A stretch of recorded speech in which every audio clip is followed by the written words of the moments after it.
Continuing on with the series of doing the season recaps for every team as we approach the draft. I'm sure you all could have guessed it, but next up we have the Sacramento Kings. Coming into the season, the Kings were coming off a 40-42 record in 2024-25, lost in the play-in game, going into the season with a clean slate after changing the coaches midseason, hiring Doug Christie there. They traded Fox at the deadline and brought in Zach LaVine, and the GM exit just hours after the season ended. To start off the offseason, they drafted Nick Clifford and Maxime Reynaud. They brought back Keon Ellis on the team option. They extended Keegan Murray and Doug McDermott. They signed Dennis Schroeder, Russell Westbrook, Drew Eubanks, and traded for Dario Saric. As for the losses, they lost Jake LaRavia to free agency. They lost Trey Lyles to go overseas, and Jonas Valanciunas was part of that sign and trade that brought them in Dario Saric. So big news coming into the year was Keegan Murray was expected to miss the first 4 to 6 weeks of the season. That was considered a very key injury for them, especially as he's one of the guys that the Kings have put so much time and effort into, considering him one of their core players. What many believe was the Kings were a very top-heavy team with concerns about their depth, leading to a lot of uncertainty of what to expect from them during the season. That's why they came in at number 26 in the power rankings. All right, the season story. I'm going to be honest right now. I did not tune into many Kings games. It was a very tough watch, if I'm being completely honest. Not a lot of great basketball being played there. I tried to watch at the start of the year because I was kind of interested in what they were doing. And all I'm going to say is it was not the most entertaining basketball, to say the least. They were 6-19 in their first 25 games. Sabonis only played 11 of those games before going down with a partially torn meniscus. That would ultimately hold him out until mid-January when he returned for a few more games, before eventually being shut down to get surgery and miss the remainder of the season. Before going down the first time, though, he was playing like his typical self, but not really contributing to wins, clearly. DeMar DeRozan had a typical DeMar DeRozan season. The regression was definitely there, but he played right around 30 to 33 minutes per game all season, averaged 18, 4, and 2 on 50% shooting, as he always does, and 32% from 3 on 2 attempts. So pretty standard DeMar DeRozan stuff there. He's still able to go out there and get you a bucket whenever he wants to, but it's very clear that he's not the player he was even 2 years ago when he was in the clutch player of the year voting. And it's pretty expected. He's 36. This is what everyone kind of was saying what was going to happen to him. He's getting up there in age, but he's still, at the end of the day, he's still DeMar DeRozan. Zach LaVine. He struggled with injuries a lot this year, only playing 39 games. But when he was on the floor, typical Zach LaVine game, taking high volume shots around 14 a game while shooting 39% from 3, but not a whole lot else this year. The dude's getting paid $47 million a year, but he does not play like a $47 million player. And it's honestly no discussion of that. And then for Keegan Murray, he only played, like I said, he came back late and only played 23 games. And to be brutally honest, he has really not progressed from his sophomore season at all. And funny enough, his three-point shooting has gotten worse every single year. You can check the stats on Basketball Reference. His three-point percentage has gone down every single year. And for a guy that they want shooting high-volume threes and is supposed to be this efficient high-volume three-point shooter and defender, he's not really giving them that at all. And on top of that, the Kings consider him an untouchable player in trade dogs. He's not shown any ability to warrant him being untouchable at all. That's just my opinion, though. Enough about the players. Let's talk a little bit about the season. They were 12-40 at the deadline before making a 3-team trade that sent Dennis Schroeder and Keon Ellis to the Cavs, Dario Saric to the Bulls, and in return they brought in DeAndre Hunter, who had been having a very down year at the Cavs compared to what he was doing before, like last year when he was in those 6 Man of the Year talks. He was ultimately shut down a couple weeks after getting traded for his eye surgery. Is one of those funny tanking injuries where it's like, oh, his eye hurts getting a surgery. He can't play anymore, though. Not at all. It's one of those things that everyone's like, oh, yeah, this team is definitely tanking. After that, they went 10-20 the remainder of the year.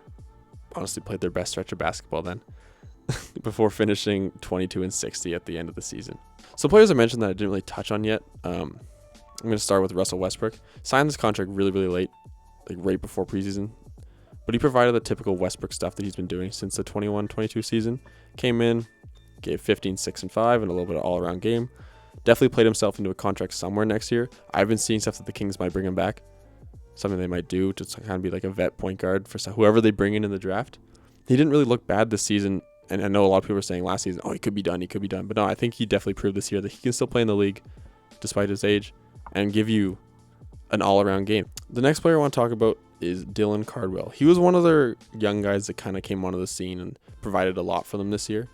An unexpected name from them, and he came on pretty early there. A two-way player, but in his 44 games provided a great impact on the defensive side. Offensive game definitely still needs improvement, but he crashes the glass hard and provides a great defensive paint presence at 6'10", especially with his abilities to block shots. He's a guy that is definitely, I think, going to be part of their core future. And he will 100% be on a standard contract next year. Next player I want to talk about, Maxime Reynaud. He was probably their biggest story of their season. A second-round pick from the draft, didn't play much early, but really showed out once Sabonis went down and he got the chance to play. He doubled his minutes from 15 to 30 from December onwards and was averaging 14 and 9, showed an ability to stretch the floor while also being a great pick-and-roll big man.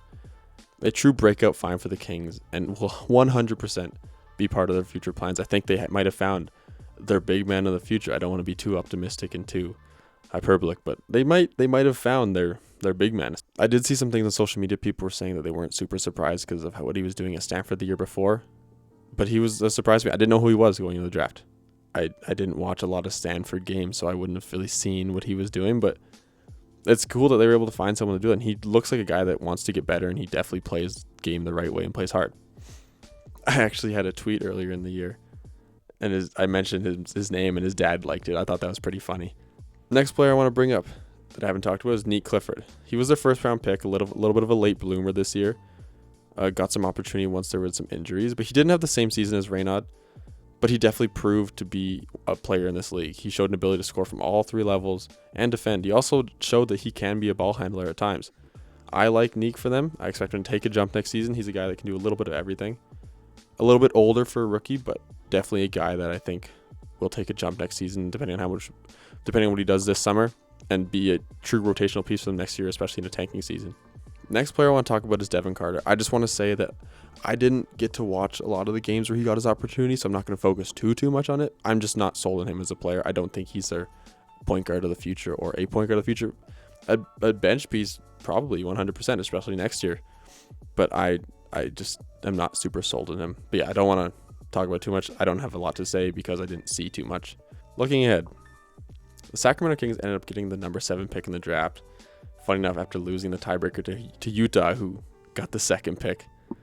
I think here they definitely take a look at Darius Acuff or Keaton Wagler, Michael Brown, or even a Kingston Fleming to fill that void at PG. From what I've seen, they were going after John Morant at the trade deadline, and there was thoughts that if they weren't able to get one of these elite playmaker, elite ball handling point guards, that they were going to go after John Morant again before the draft, but it doesn't seem like they will have to now.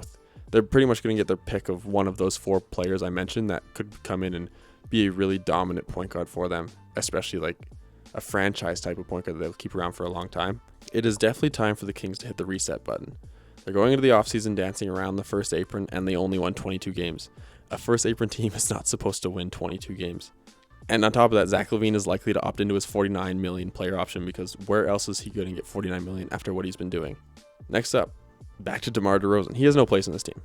They're young. He's getting old. I think they should look to waive him if they can. And if they choose to do that, they'd only be on the hook for $10 million, just because his contract isn't fully guaranteed. I think till January is what it was saying. But they can also look for a trade partner to fully get his contract off the books. I'm sure there's a team out there that wants to bring DeMar, even as a vet presence, that will give you some type of offense, because he can still go out there and give you some offense. But they should definitely find something to do with him, hopefully before the draft, because maybe they could even get some picks back for him in the 2nd round or something like that. I know his value won't be super high just because of his age and his production's kind of dropping, but he has no place in this team. As for Sabonis, Malik Monk, and DeAndre Hunter, they're all players that I think the Kings should look to move off from. Sabonis is very expensive. He can provide impact on a team that wants to win.